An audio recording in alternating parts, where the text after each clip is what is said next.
The following is a public service message from Pathological Liars Anonymous. The orders have just come down from the head organizer. Everything that grows up reproduces itself. That is a sign of that it has grown. FYF 9/11 movement. Palmetto Star, the ratchet revolutionary, too raw for TV.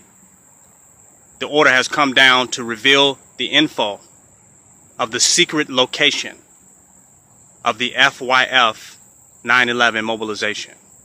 Defend a black and bold message. It's no one even equal or relative to who is speaking the message than those who have the heart to put their life on the line to defend it. That's a fact. But we don't have the spirit, the character, the attitude, nor the purpose that our ancestors had. We could care less. Long as I can deal with the white man and be a little bit African, I'm all right. They're not open to no other views. They want to hear the same shit, the same rhetoric, the same pseudo-righteous, pseudo-self-righteous rhetoric that has been going on for years. They don't want to hear no new ideas, no new perspective. They don't want to become aware of reality in a way they have never been aware of before, and that's what I present. With this particular video, I want to talk about the significance of praying to King Noble Black Supremacy. I want to talk about the significance of praying to King Noble Black Supremacy as your true and living God. Now, a lot of times people are going to be like, I'm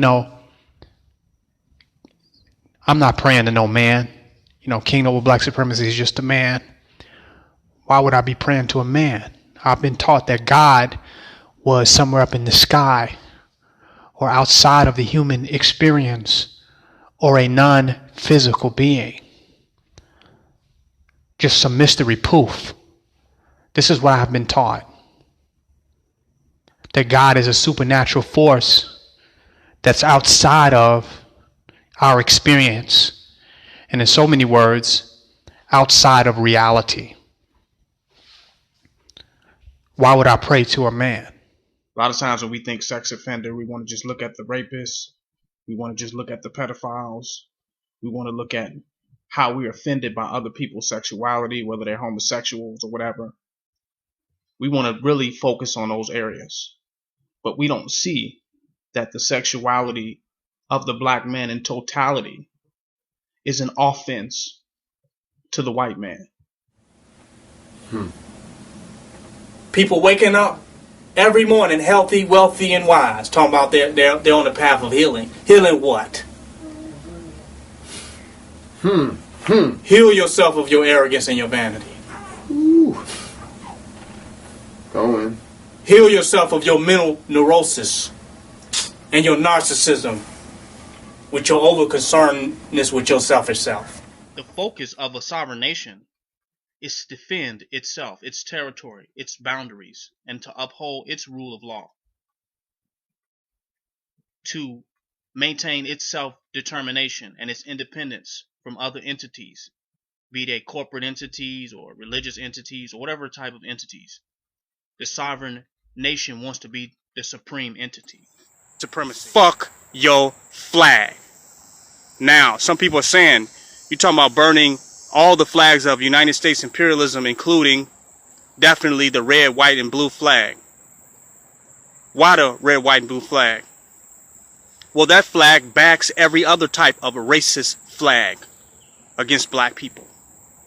There would be no KKK or white hate groups if they weren't protected by that American flag and those who represent it, who gives them the freedom to speak out racism, the freedom to speak against blacks, the freedom to spew out.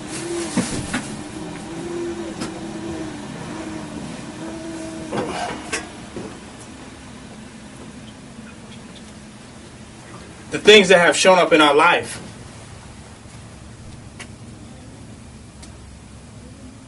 are relative to what we have invoked. And we must stand as the deities, as the priests and as the shamans when the circumstances that we invoked come forth. I want to talk about the significance of praying to King Noble Black Supremacy as your true and living God. Astrology, we gotta read our damn astrology calendar to see what the fuck we're gonna do today. We gotta line up all the stars and all the planets and all the galaxies to find out what the fuck we gonna do today. That's ridiculous. You're gonna be a black supremacist tomorrow, and guess what you're gonna do the day after that? And what you gonna do the day after that? And what you gonna do the day after that? And what's gonna happen in your life in the grand scheme of all this shit? What's gonna happen? Black supremacy. Do you understand what I am saying? The orders have just come down. The sexuality of the black man in totality is an offense to the white man. Our very existence in America, our very existence on earth while this white man is on the planet is sexually offensive. Supremacy is the core of all of the religious studies. All of them, you name them. The essence of them all is black supremacy. But black supremacy takes the supremeness from them and leaves the rest. It don't need the other parts.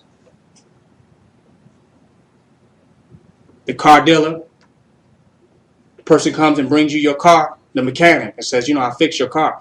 You don't kidnap the mechanic and bring him in the car, do you? You say, okay, you fixed my car, all I need is the car now. The Arab bring us, you all was divine, you all wore these fabrics and wrapped your turbans and, you all created algebra and all this. Okay, thank you for my stuff back. See you later. All of us, in the eyes of the white man, all black men are sex offenders because he finds it highly offensive that we are well endowed and that we are more potent and more dominant than he is and more resemblant of nature, more in tune and in alignment with nature than he is, and he is jealous and he's envious of that. Other entities, and offended at, be they corporate entities or religious entities or whatever type of entities, the sovereign nation wants to be the supreme entity, the supreme ruler in its territory within its boundaries as it relates to its people, its citizens, or those of whom it represents. It's going to end up in the same outcome. And we wonder why we have not had revolution yet, why we have not had change, measurable change. It's because we keep thinking the same way and doing the same thing. And somebody has to come and make you conscious of another way to look at things, another perspective. They cruising down the street with no destination, getting hit by other speeding cars and trying to fix their car and prepare it for the next car that's going to speed hit it. Do you hear what I'm saying? So it behooves us, while we are under attack, because our sexuality is offensive to the white man, that it would only make sense for us to stand up for and back sex offenders' rights. On this particular piece is being solid in black supremacy as an individual, having the diehard integrity within yourself. This is not a popularity contest. Don't be this because this is a popular thing to be or do.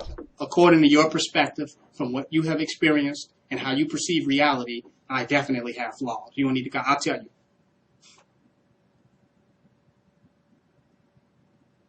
Guaranteed. You ain't got to wait for gossip for that. And you could not, exactly. You could not build no capital unless you tell each and every person that you deal with, I need money, I'm a capitalist. A rapist is a semi-revolutionary against capitalism and against Western white supremacy Christian fundamentalism. This video is going to upset some people because they have the way their mind is. Many will be liked today, will be hated tomorrow, and those hated tomorrow will be liked today. Stand on this because this is in your heart and this is who you are.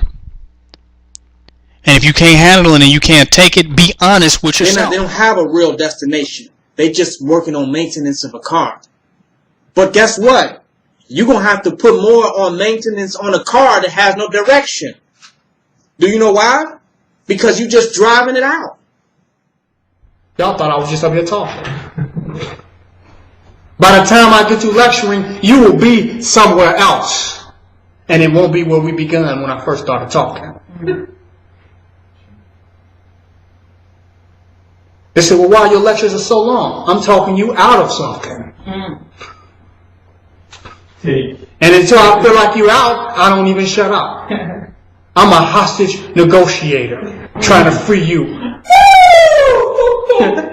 Rapist is like, hell no. I have a right to be with this woman. I want it. I'm going to take it. It's mine. She belongs to me.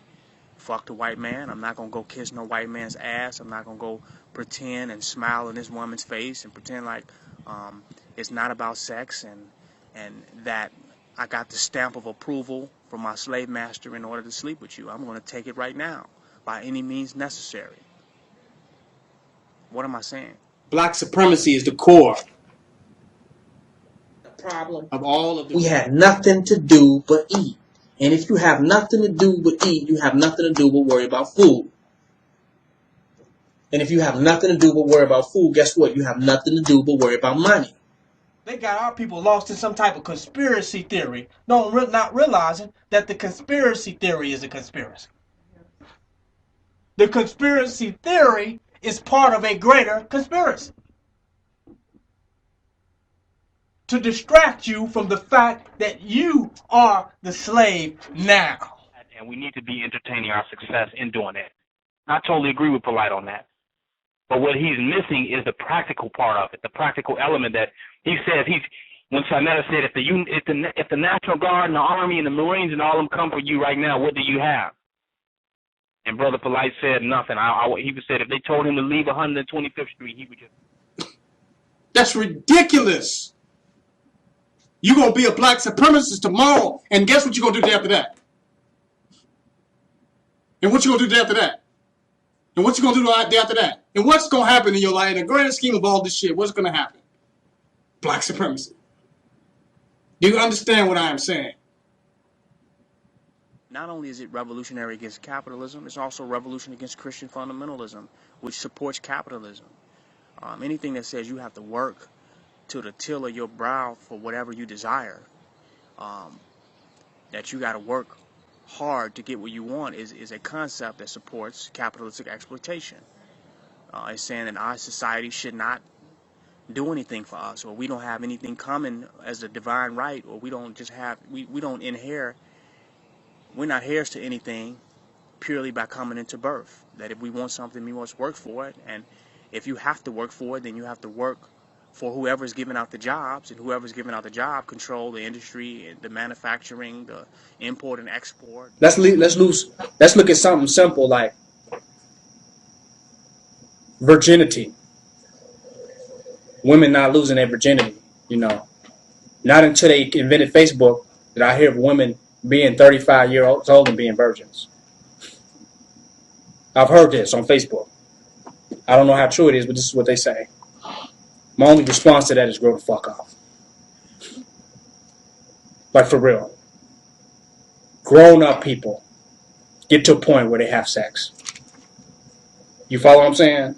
The whole feminist idea is even little girls that don't want to grow up. I'm going in deep. They don't want to grow up and be with a fucking man. You feel me? And have the real responsibilities of being with a man. They don't want to grow up to that. But that's what a grown woman does. A grown woman can step up and deal with a man. Do you understand what I'm saying? Am I teaching? Yeah. A grown woman is not scared to be in a relationship with a man. The childlike, immature ass want to be a teenager woman forever. Don't want to deal with a man. I want to go to the club and do this, and I want to be a child for a Toys R Us kid. Pathological Liars Anonymous. We care, and that's the truth.